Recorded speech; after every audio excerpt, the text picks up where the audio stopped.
Alam telah memberi kita dua telinga, dua mata, dan hanya satu lidah. Kita harus mendengar dan melihat lebih banyak daripada bicara. Kita dapat dengan mudah memaafkan seorang anak yang takut akan kegelapan. Tragedi kehidupan yang sebenarnya adalah ketika manusia takut akan cahaya. Jatuh bukan kegagalan, kegagalan adalah ketika kamu terdiam di tempatmu jatuh. Aku tidak bisa mengajarkan siapapun tentang apapun. Aku hanya bisa membuat mereka berpikir. Dia yang tidak puas dengan apa yang dia miliki, tidak akan puas dengan apa yang dia ingin miliki. Di masa kanak-kanak jadilah sederhana, di masa muda jadilah penuh energi, di masa dewasa jadilah seimbang, dan di usia tua jadilah bijaksana. Jika seseorang bangga akan kekayaannya, dia tidak boleh dipuji sampai diketahui bagaimana dia menggunakannya. Dia yang ingin menggerakkan dunia, pertama-tama harus menggerakkan dirinya sendiri. Pikiran kuat membicarakan ide, pikiran rata-rata membicarakan peristiwa, pikiran lemah membicarakan orang. Ingat, apa yang tidak pantas untuk dilakukan juga tidak pantas untuk dibicarakan. Kenali dirimu. Bergantinya tahun membuat kulit keriput, tetapi kurangnya antusiasme membuat jiwa keriput. Satu-satunya kebaikan adalah pengetahuan, dan satu-satunya kejahatan adalah ketidaktahuan. Doa kita seharusnya untuk berkat secara umum, karena Tuhan tahu yang terbaik, apa yang baik untuk kita.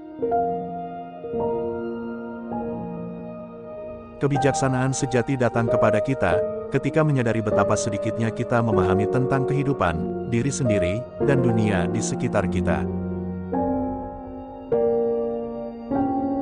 Kehidupan yang tidak diuji tidak layak untuk dijalani.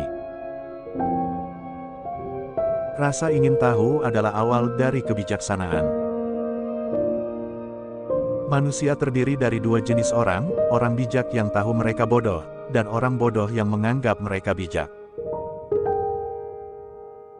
Berhati-hatilah saat akan menjalin persahabatan, tetapi ketika telah memulai, teruslah teguh dan konstan.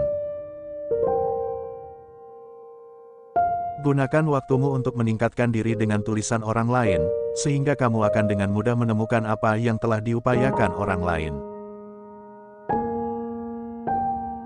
Iri adalah borok jiwa.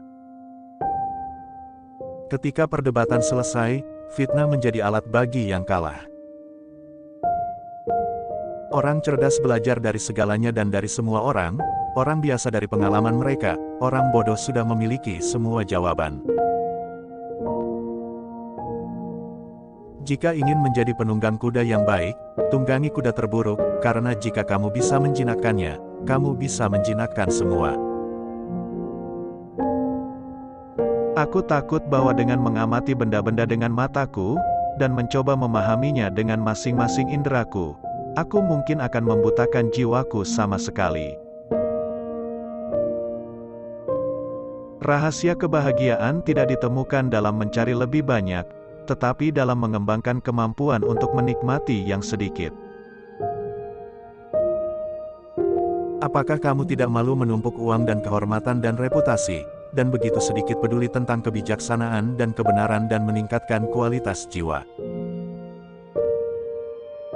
Utamakan pengetahuan daripada kekayaan, karena yang satu bersifat sementara, yang lain abadi. Aku tidak tahu apa-apa selain fakta akan ketidaktahuanku. Jangan senang ketika orang-orang memuji semua kata-kata dan tindakanmu, tetapi lebih hargai yang berbaik hati menegur kesalahanmu. Bukan kehidupan, melainkan kehidupan yang baik yang harus dihargai. Fitnah tidak menyakitiku karena mereka tidak memukulku. Ketika kamu menginginkan kebijaksanaan dan wawasan sebesar kamu ingin bernapas, saat itulah kamu akan memilikinya. Waspadalah terhadap tandusnya kehidupan yang sibuk.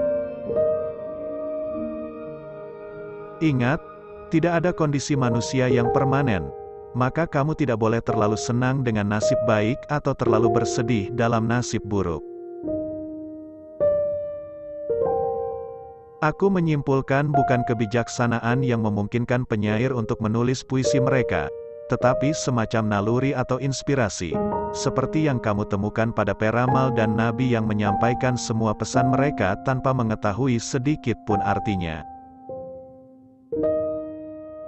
Seseorang seharusnya tidak membalas dendam, atau menganiaya siapapun, tidak peduli bagaimana seseorang diperlakukan dengan buruk olehnya.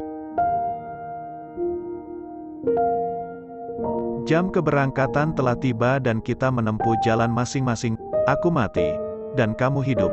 Mana yang lebih baik, hanya Tuhan yang tahu. Orang tidak bernilai hanya suka makan dan minum, orang yang bernilai makan dan minum hanya untuk hidup. Semakin sedikit keinginan kita, semakin kita menyerupai para dewa. Kata-kata palsu tidak hanya jahat dalam diri mereka sendiri, tetapi juga menginfeksi jiwa dengan kejahatan. Perang, revolusi, dan pertempuran semata-mata disebabkan oleh tubuh dan keinginannya. Semua perang dilakukan untuk mendapatkan kekayaan, dan alasan mengapa kita harus mendapatkan kekayaan adalah tubuh, karena kita adalah budak yang melayaninya. Kehidupan hanya mengandung dua tragedi. Pertama, tidak mendapatkan keinginan hatimu. Yang kedua adalah mendapatkannya. Cara terdekat untuk mencapai kejayaan adalah berusaha menjadi apa yang kamu inginkan. Bagaimanapun juga, menikahlah. Jika kamu mendapatkan istri yang baik, kamu akan bahagia, dan jika mendapatkan yang buruk, kamu akan menjadi seorang filsuf. Aku benar-benar terlalu jujur untuk menjadi politisi dan hidup. Aku bukan orang Athena, bukan pula orang Yunani, tapi warga dunia.